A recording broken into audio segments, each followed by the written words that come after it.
ចាប់តាំងពីដើមឆ្នាំ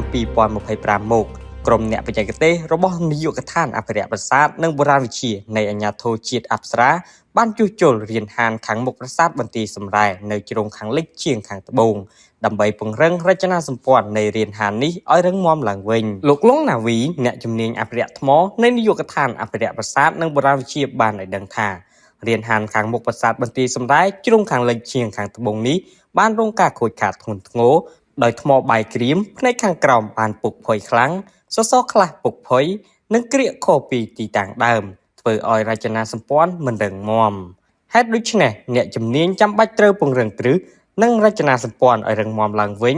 ដោយការកកាយយកល្បាយដីស្អុយនិងថ្មដែលខូចខាតចេញដើម្បីបន្ថែមថ្មថ្មីខ្លះៗបន្ទាប់មកគឺបិទបាយអនៅតាមកម្រាល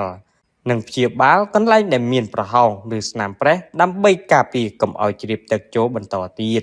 អ្នកជំនាញបន្ថែមថាតាមផែនការគម្រោងជួសជុលអភិរក្សរានហានខាងមុខជ្រុងខាងលិចជាងខាងត្បូងនៃប្រាសាទបន្ទាយសំរែនេះចំណាយពេលវេលាចំនួន1ឆ្នាំប៉ុន្តែដោយរដូវវស្សាឆ្នាំនេះមានភ្លៀងធ្លាក់ច្រើនធ្វើឲ្យដំណើរការជួសជុលមានភាពយឺតយ៉ាវ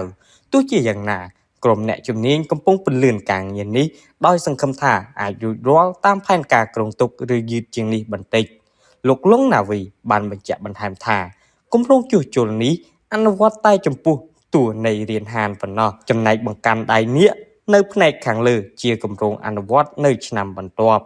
សូមបញ្ជាក់ថារានហានខាងមុខប្រាសាទបន្ទាយសំរែជ្រុងខាងលិចជាងខាងត្បូងនេះជួសជុលដោយក្រុមនិស្សិតជាសិក្ខាកាមដែលទទួលបានការបណ្ដុះបណ្ដាលរយៈពេល2ឆ្នាំកន្លះមកដោយអ្នកជំនាញអាជ្ញាធរជាតិអប្សរាសហការជាមួយស្ថាប័ន GIZ របស់អាល្លឺម៉ង់